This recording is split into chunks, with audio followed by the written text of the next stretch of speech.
பிதாவின் அன்பண்டை வா. சிலுவை சுமந்த உருவம் சிந்தின ரத்தம் புரண்டோடியே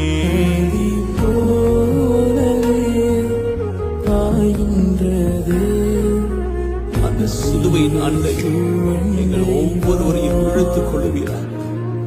எல்லா மனுகுலத்திற்காகவும்